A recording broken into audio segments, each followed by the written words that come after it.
Basics of Civil and Mechanical Engineering. Actually, this particular subject is a combination of two subjects. हा जो subject आहे हे दोन विषयांचं combination आहे. First subject is your basics of civil engineering and section 2 belongs to the basics of mechanical engineering. Okay, and I am here to teach you the first section, that is basics of civil engineering. Okay, and now in the previous lecture, whatever you have gone through, engineering, what is the meaning of the word engineering, what is engineer, you have gone through that. Okay, तुम्हाला engineer या शब्दाचा अर्थ किंवा engineering ही जी संज्ञा आहे याचा अर्थ काय आहे याच्याबद्दल तुम्हाला थोडीशी कल्पना आलेलीच असेल. तरी पण मीही तुम्हाला सांगेन, इंजिनियर हा जो शब्द आहे, ingenious, one of the Latin word, एक लॅटिन वर्ड आहे इंजिनियस. त्या लॅटिन वर्ड पासून हा इंजिनियर हा शब्द तयार झालेला आहे. याचा मिनिंग होतो clever person. Ingenious means a clever person, simple language मध्ये सांगायचं झालं तर. And engineering is nothing but the art or a professional course which totally deals with the creation and whatever the new developments, innovations we are going to do, whatever the technologies that we are going to use, we are totally involving in that particular technologies, in that innovations.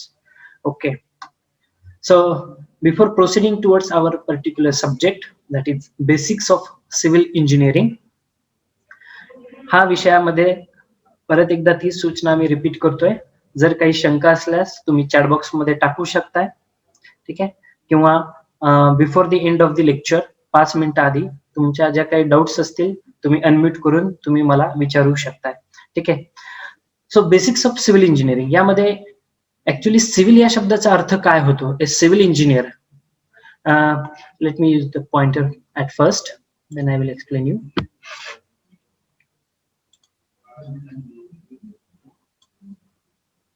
Yes, you are able to see this particular word civil, CIVIL. Now what does it stands for? Civil engineering in our local language, in our local language.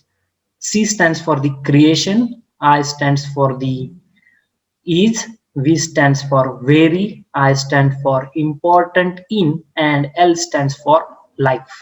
Okay, so one of the basic meaning of civil engineering is nothing but construction as well as creation is very important in life. Okay, if you gone through the meaning of the civil, okay, that is definition which is done by us, that is civil engineers. हे आम्ही तयार केलेली definition आहे. Civil या शब्दाचा अर्थ काय होते? Creation is very important in life. Okay, now you are going to gone through, you have seen lots of new buildings, tall buildings, some beautiful buildings, okay, some beautiful dams, bridges, arches. Okay, तुम्ही तुमच्या आसपासच्या एरियामध्ये खूप छान अशी सुंदर घरं बघता. ठीक आहे, बाहेरून खूप छान दिसतात ते, किंवा एखादा डॅम असेल, किंवा एखादा रोड कन्स्ट्रक्ट केलेला असेल, किंवा एखादी टॉल बिल्डिंग असेल, इंडस्ट्रियल बिल्डिंग असेल. ठीक आहे, हे काय तर तिथं तो इंजिनियर काय करतोय? त्याची क्रिएटिव्हिटी अप्लाय करतोय. ठीक आहे, तो इंजिनियर तिथे काय करतोय? त्याची क्रिएटिव्हिटी अप्लाय करतोय.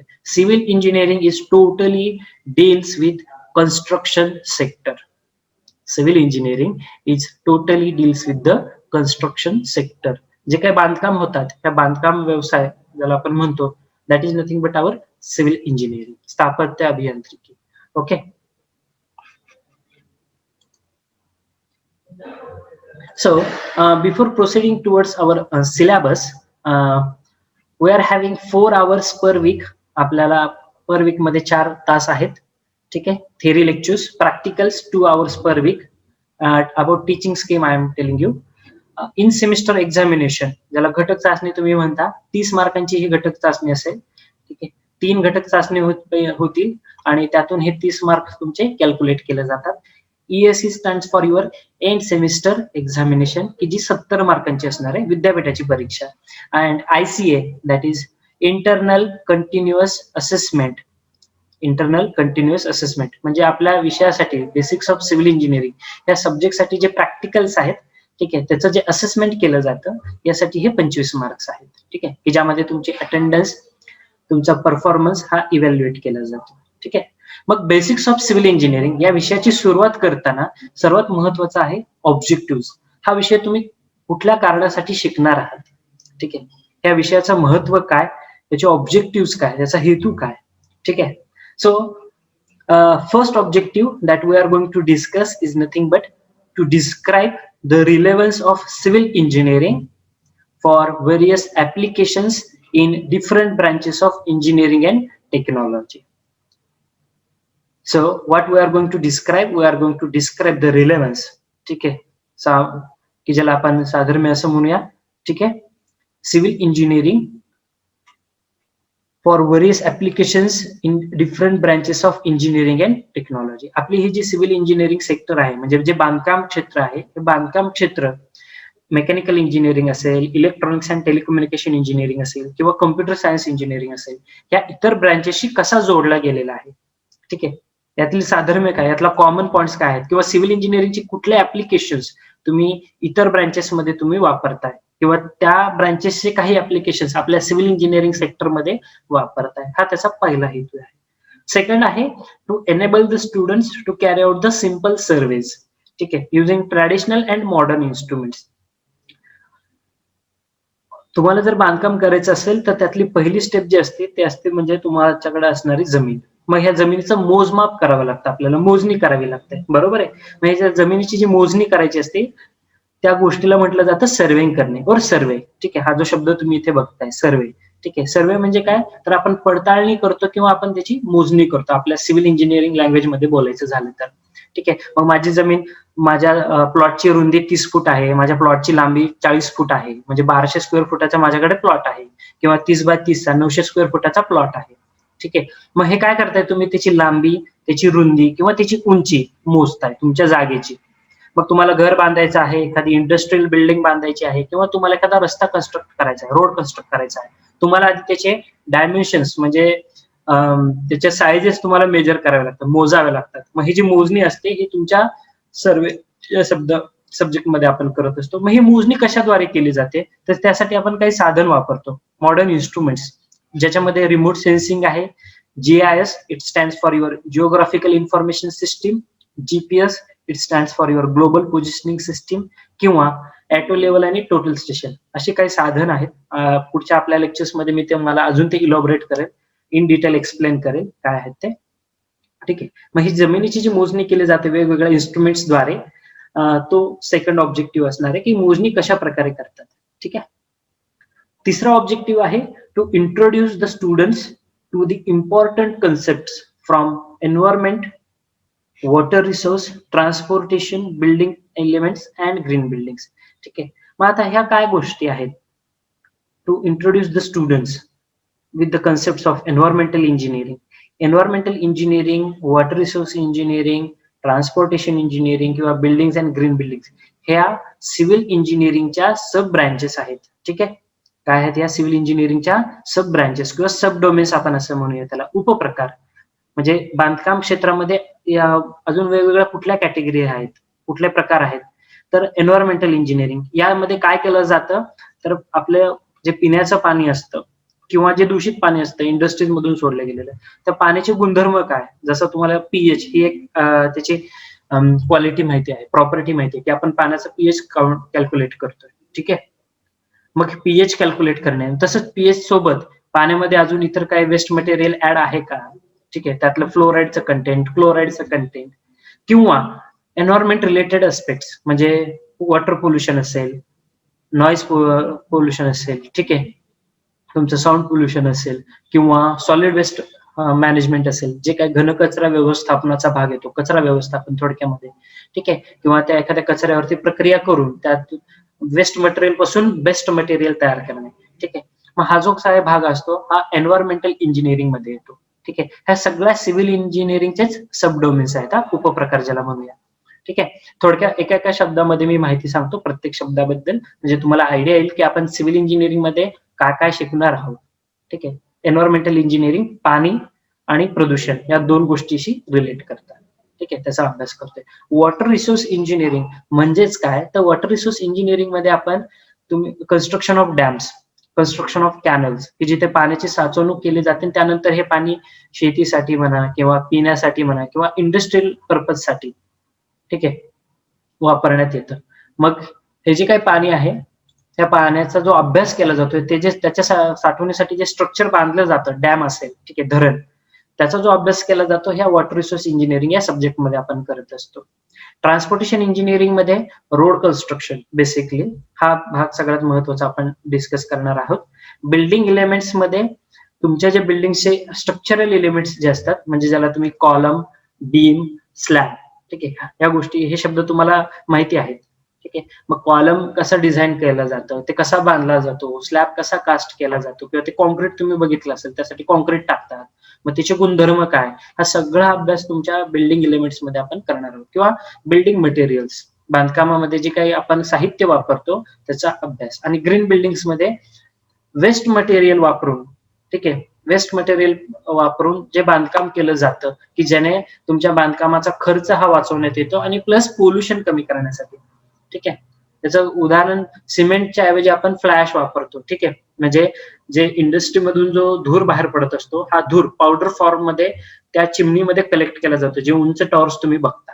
ठीक आहे, आणि त्यानंतर त्याला पावडर फॉर्म मध्ये ग्राइंड केलं जातं, बारीक केलं जातं, आणि मग ते सिमेंटच्या ऐवजी ती राख वापरली जाते, ज्याला फ्लॅश असं म्हणतात. ठीक आहे, मग याचा फायदा काय होतोय, तर सिमेंट सारखेच त्याचे सुद्धा गुणधर्म आहेत. मग तुम्ही सिमेंटच्या ऐवजी काही प्रमाणामध्ये ती फ्लॅश वापरू शकता. यानं काय होतंय, पोल्युशनही कमी होते, कारण सिमेंट ज्यावेळेस तयार होत असतं सर्वात जास्त 62% CO2 बाहेर पडत असतो. ठीक आहे, मग सिमेंट कुठेतरी तुम्ही पोल्युशन प्रिव्हेंट करताय, प्लस तुमची कॉस्ट ऑफ कन्स्ट्रक्शन सुद्धा तुम्ही वाचवू शकताय. म्हणजे वेस्ट मटेरियल आपण ज्याला म्हणतोय, त्या वेस्ट मटेरियल पासून बेस्ट मटेरियल कसं क्रिएट करता येईल आणि ते आपल्या बांधकामामध्ये कसं वापरतात.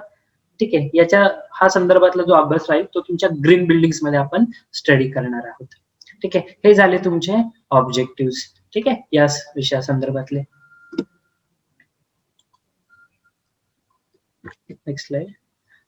ओके, यानंतर आहे कोर्स आउटकम्स. हा सब्जेक्ट तुम्ही आपण ज्यावेळेस कम्प्लीट होईल त्यानंतर तुम्ही या सब्जेक्टचे आउटकम्स काय आहेत, तुम्ही कुठल्या कुठल्या गोष्टी शिकणार आहात. तर पहिली गोष्ट आहे role of civil engineer in the national and global development. ठीक आहे, एक स्थापत्य अभियंता, ठीक आहे, एक सिव्हिल इंजिनियर देशाच्या विकासामध्ये काय रोल प्ले करतोय. ठीक आहे, आणि सिव्हिल इंजिनिअरिंग या ब्रँचचा इतर ब्रँचेस मध्ये काय ऍप्लिकेशन्स आहेत किंवा आपण कशा पद्धतीने ते जोडण्यात येतो. ठीक आहे, पहिला भाग हा तुमचा हे आउटकम असणार आहे हा सब्जेक्ट शिकल्यानंतर. दुसरा आउटकम असणार आहे ते म्हणजे तुमच्या जमिनीची मोजणी. ठीक आहे, सिंपल सर्वे, पडताळणी करणे, अंतर मोजणे, किंवा एखादा उंचीवरचा भाग असेल, दोन वेगवेगळे ऑब्जेक्ट आहेत वेगवेगळ्या उंचीवरती, त्यातली उंची मोजणे युझिंग मॉडर्न इन्स्ट्रुमेंट्स, की ज्यामध्ये जीपीएस असेल, जीआयएस असेल, किंवा तुमचं टोटल स्टेशन असेल. त्यानंतर लास्ट आउटकम आहे आपल्या सब्जेक्टचं, ते म्हणजे explain the various concepts of environment, water resource management, transportation engineering and building elements. म्हणजे जसं सांगितलं मी, पाण्याचे गुणधर्म पडताळणी करणे, जे बांधकाम केलं जातं, मोठमोठे धरण असेल किंवा कॅनल असेल, कालवा ज्याला म्हटलं जातं. ठीक आहे, तर मग याचं बांधकाम कसं केलं जातं त्याचा अभ्यास, रोड कन्स्ट्रक्शन कसं केलं जातं, बिल्डिंगचं कन्स्ट्रक्शन कसं केलं जातं. ठीक आहे, त्याचा सगळा अभ्यास, याबद्दल तुम्हाला इंट्रोडक्टरी असं म्हणेल मी, की सखोल आणि काही पूर्व माहिती आपल्याला या विषयामधून मिळणार आहे. ठीक आहे, तर हे झाले आपल्या विषयाचे कोर्स ऑब्जेक्टिव्ह. ठीक आहे, यानंतर आपण आपला सिलेबस जो आहे आपल्या सब्जेक्टचा, तो सिलेबस डिस्कशन साठी जाणार आहोत. आणि सिलेबस डिस्कशनचा पार्ट आपण आपल्या पुढच्या लेक्चर मध्ये आपण हा पार्ट, पुढच्या सेशन मध्ये आपण हा पार्ट कन्वर्ट करणार आहोत, कारण हे सेशन संपण्यासाठी फक्त 5 मिनिटं शिल्लक आहेत. ठीक आहे, तर या सेशन साठी मी आधी अटेंडन्स घेतो, यानंतर आपण हा सेशन ही लिंक कन्क्लूड झाल्यानंतर पुढच्या लिंक ज्यावेळेस चालू होईल त्यावेळेस आपण पुढचा पार्ट डिस्कस करणार आहोत. ठीक आहे,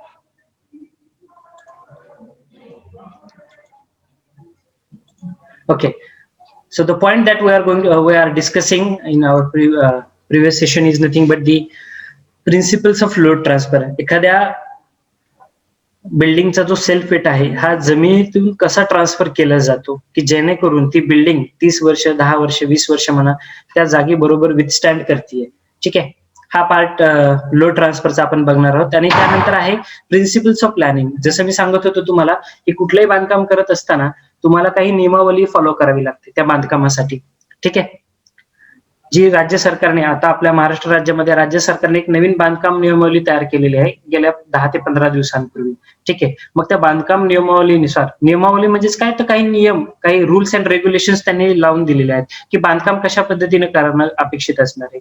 तुम्ही कुठले रूल्स फॉलो करायला पाहिजे बांधकामामध्ये. म्हणजे जर तुमच्याकडे 1 गुंठा किंवा 1000 स्क्वेअर फीट जागा आहे, तर तुम्ही 100% त्या जागेवरती बांधकाम करू शकता का? जर ती नॉन ऍग्रिकल्चरल लँड असेल तर नाही करू शकत. कारण आपल्याला पुढे 3 फूट, कमीत कमी 10 फूट जागा सोडावी लागते. साईड मार्जिन जे असतं ते तुमचं 1 ते 2 मीटर पर्यंतच असतं. म्हणजे 5 फूट तरी जागा साईड मार्जिन ठेवावी लागते. आणि पाठीमागं रेअर मार्जिन जी असते तुमची, ठीक आहे, ते रेअर मार्जिन तुमची कमीत कमी 6 फुटापर्यंत पाहिजे. कमीत कमी बोलतोय. ठीक आहे. आपल्या बांधकामामध्ये जे युनिट वापरलं जातं बोली भाषेतलं ते आहे फूट, स्क्वेअर आणि इंचेस मधलं. ठीक आहे. किंवा मीटरमध्ये तुम्ही घेऊ शकता, लांबी, रुंदी, उंची. ठीक आहे. किंवा फूटमध्ये सुद्धा तुम्ही सांगू शकता. मग 10 फूट जागा पुढे सोडतोय, 15 साईड मार्जिन माझं 5-5 फुटाची दोन्ही बाजूनी जागा सोडलेली आहे आणि घराच्या पाठीमागे माझी 5 फूट मोकळी जागा आहे.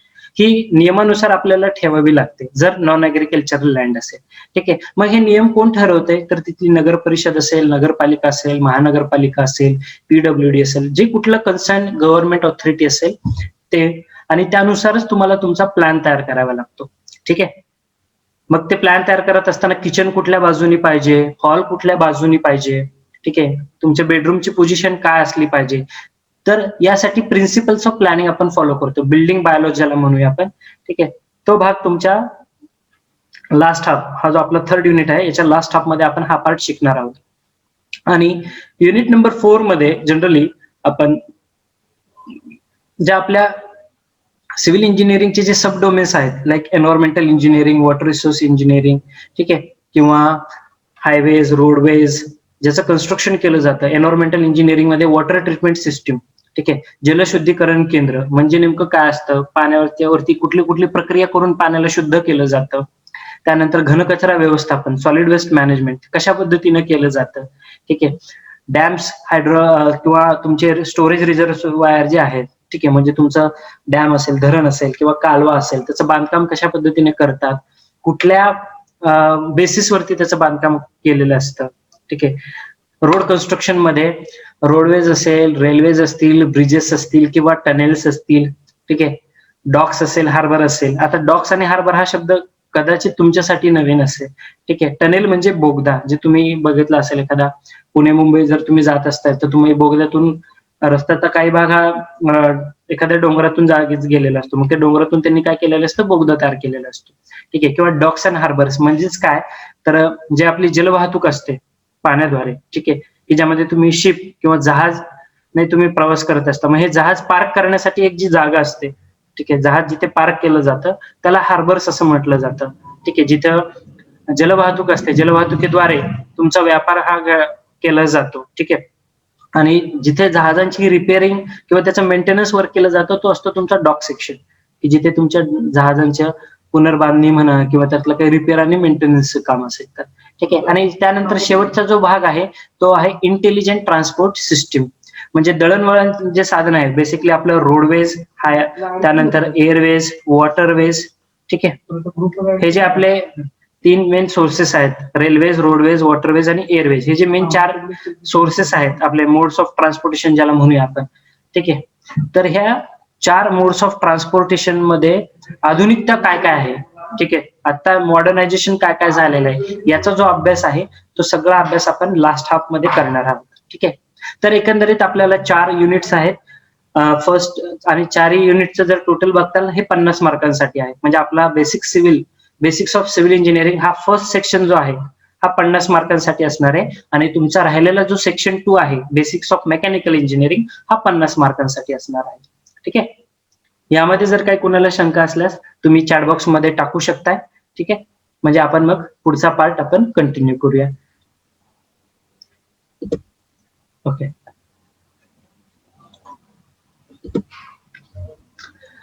यानंतर जो पुढचा भाग असणार आहे, जसं मी तुम्हाला सांगितलं की आयएससी तुम्हाला 30 मार्कांसाठी असणार आहे, म्हणजे घटक चाचणी. ठीक आहे. कमीत कमी 3 तुमच्या घटक चाचणी होतील ऍट द इन्स्टिट्यूट लेवल, म्हणजे कॉलेजमध्ये.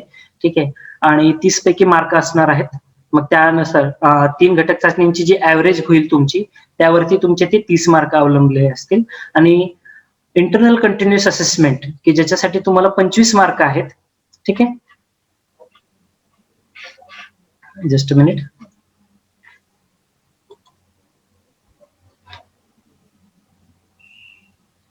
नो नो, तुमचा हा जो पूर्ण विषय जो आहे हा पूर्ण विषय 100 मार्कांचा आहे.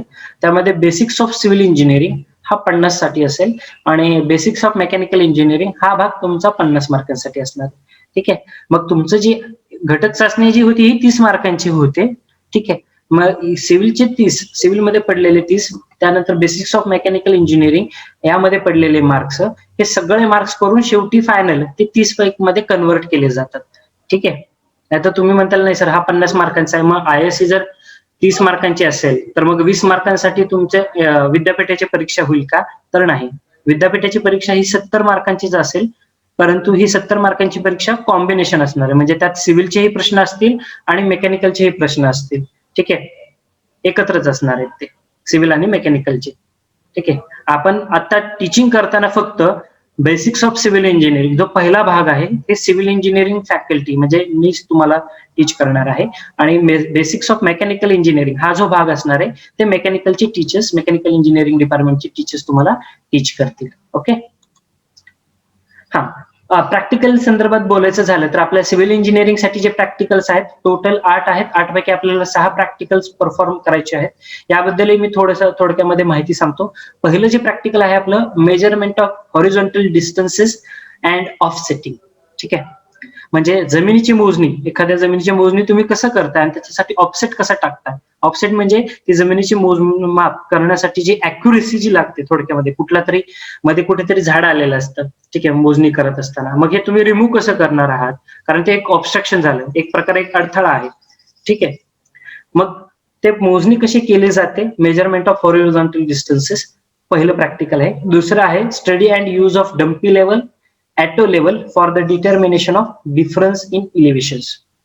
म्हणजे जर एखादा ऑब्जेक्ट 1 मीटर वरती आहे, दुसरा ऑब्जेक्ट 10 मीटर उंचीवरती ठेवलेला आहे, मग दोन्ही ऑब्जेक्ट मध्ये डिफरन्स किती आहे, 9 मीटरचा. ठीक आहे, मग हा डिफरन्स तुम्ही कसा कॅल्क्युलेट करणार आहात. ॲटो लेवल हे एक प्रकारचं इन्स्ट्रुमेंट आहे जे मेजरमेंटसाठी वापरतो. म्हणजे जमिनीची मोजणी करण्यासाठी, डिस्टन्स मेजर करण्यासाठी तुम्ही डम्पी लेवल किंवा ॲटो लेवल हे कुठलंही वापरता. डम्पी लेवल आता हे जुनं झालं, ॲटो लेवल मात्र तुम्हाला सर्वत्र बघायला मिळेल. ठीक आहे, अगदी रोड कन्स्ट्रक्शन मध्ये सुद्धा तुम्ही रस्त्याच्या किनारी बघितलं असेल, एक माणूस उभा असतो, एक छोटस कॅमेरा सारखं मशीन तुम्ही बघितलं असेल आणि त्याला खाली स्टँड वरती ते उभं केलं जातं. ठीक आहे, त्याला 3 लेग्स असतात त्या स्टँडला. त्या स्टँडवरती छोटस कॅमेरा सारखं मशीन बघितलं असेल आणि ते रोडवरती काहीतरी मेजरमेंट घेतात, असं तुम्ही चित्र बघितलं असेल. तर तिथे ॲटो लेवल किंवा टोटल स्टेशन या 2 इन्स्ट्रुमेंट्सचा वापर जास्त केला जातो. तिसरं प्रॅक्टिकल आहे study and use of theodolite for the angular measurements. ठीक आहे, एखादा ऑब्जेक्ट एक स्पेसिफिक अँगल तयार करतोय एका दुसऱ्या ऑब्जेक्ट पासून, तर मग तो स्पेसिफिक अँगल किती आहे 2 ऑब्जेक्ट मधला, तर तो फाइंड आउट आपण थिओलाइटने सुद्धा करू शकतो. हेही एक मेजरमेंटच इन्स्ट्रुमेंट आहे. सॉरी. चौथं प्रॅक्टिकल आहे demonstration of total station for distance measurement, level determination and coordinate calculations. ठीक आहे, टोटल स्टेशन हे एक असं इन्स्ट्रुमेंट आहे की जे तुमचं horizontal distance, vertical distance, angular measurement सर्व काही करतं. ऑल इन वन इन्स्ट्रुमेंट आहे. ठीक आहे, म्हणजे जर तुम्ही ॲटो लेवलमध्ये आपल्याला काही लिमिटेशन्स येतात व्हर्टिकल मेजरमेंटच्या, किंवा थिओलाइट मध्ये तुम्ही मेजर करू शकता परंतु कोऑर्डिनेट कॅल्क्युलेट करू शकत नाही. ठीक आहे, एखाद्या ऑब्जेक्टचे कोऑर्डिनेट्स आता तुम्हाला माहिती आहेत, तर तेच कोऑर्डिनेट्स किंवा अँग्युलर मेजरमेंट किंवा व्हर्टिकल मेजरमेंट आणि हॉरिझॉन्टल मेजरमेंट हे सर्व गोष्टी आपण एकाच इन्स्ट्रुमेंटद्वारे करू शकतो. ते आहे टोटल स्टेशन. हे मॉडर्न सर्विंग इन्स्ट्रुमेंट ज्याला म्हणूया आपण, खूप हँडी आहे. सगळीकडे टोटल स्टेशन वापरतात. कॉस्टलियर पण असतं, त्याची प्राइस मिनिमम 3 लाख पासून चालू होते, 3 to 5 लाख पासून. ठीक आहे, त्यानंतर जे आहे 5वं प्रॅक्टिकल, ज्यामध्ये आपण डिटर्मिनेशन ऑफ कोऑर्डिनेट्स कसे फाइंड आउट करायचे एखाद्या ऑब्जेक्टचे किंवा एखाद्या लोकेशन मध्ये. एखाद्या गावाचे कोऑर्डिनेट्स तुम्हाला माहित करून घ्यायचे तुमच्या पोझिशन पासून. म्हणजे जर तुम्ही आता सोलापूरमध्ये आहात आणि मग पंढरपूर किंवा स्वेरी कॉलेजचे कोऑर्डिनेट्स काय आहेत, तर तुम्ही गुगल मॅपद्वारे म्हणा किंवा ते कोऑर्डिनेट्स कसे फाइंड आउट करू शकता, तर जीपीएस द्वारे तुम्ही फाइंड आउट करू शकता. ठीक आहे, ग्लोबल पोझिशनिंग सिस्टीम. ठीक आहे, किंवा तुम्ही जीपीएसचा ट्रॅकिंग आणि नेव्हिगेशन साठी सुद्धा यूज करू शकता. ते आपलं 6वं प्रॅक्टिकल आहे. ठीक आहे, त्यानंतर आहे 7वं practical demonstration of remotely sensed satellite images and aerial photography. आता तुम्ही गुगल मॅप यूज करताय, त्यावेळेस त्या गुगल मॅप वरती तुम्ही बघितलं असेल, आपल्याला 4 ते 5 वेगवेगळ्या स्टाईलमध्ये आपल्याला एखाद्या एरियाचा जो कुठला भाग असेल त्याचं चित्र तुम्ही बघू शकता. ठीक आहे. मग हे गुगल मॅप किंवा हे जे काय याला म्हटलं जातं एरियल फोटोग्राफी. ठीक आहे. मग एरियल फोटोग्राफीचे ऍप्लिकेशन्स काय आहेत, कशा पद्धतीने ते घेतले जातात, कोऑर्डिनेट्स कसे कॅल्क्युलेट केले जातात, हा सर्व भाग तुमच्या युनिट प्रॅक्टिकल नंबर 7 मध्ये आहे. म्हणजे जर तुम्ही बघताय practical number 1 to practical number 7, everything it deals with the surveying, taking the measurements, that is of horizontal measurements, vertical measurements, angular measurements, or finding out the coordinates or any object. या 7 practical मध्ये सर्वेचा सगळ्यात महत्वाचा भाग हा cover up होणार आहे. आणि last practical जे आहे असाइनमेंट आहे कार्बन फुटप्रिंट्स. ठीक आहे. यावरती आता हे कार्बन फुटप्रिंट हा फंडा काय आहे किंवा हा कन्सेप्ट काय आहे, आपल्या नेक्स्ट लेक्चर मध्ये मी तुम्हाला इन डिटेल एक्सप्लेन करेल त्या संदर्भामध्ये. ठीक आहे. Okay, I think that is all about the ICA, that is internal continuous assessment. Let's proceed towards the next part, that is the textbooks or the reference books that you are going to refer. ठीक आहे. आता आपला हा जो विषय आहे, या विषयासाठी तुम्ही कुठले टेक्स्ट बुक्स किंवा रेफरन्स बुक रेफर करणार आहात, याची लिस्ट तुमच्या स्क्रीनवरती तुम्ही पाहू शकता. पहिलं आहे elements of civil engineering by SS Bhavikatti, building construction and drawing by Bindra and Arora, then Essentials of Civil Engineering by Rangwala, and Basics of Remote Sensing and GIS by S. Kumar.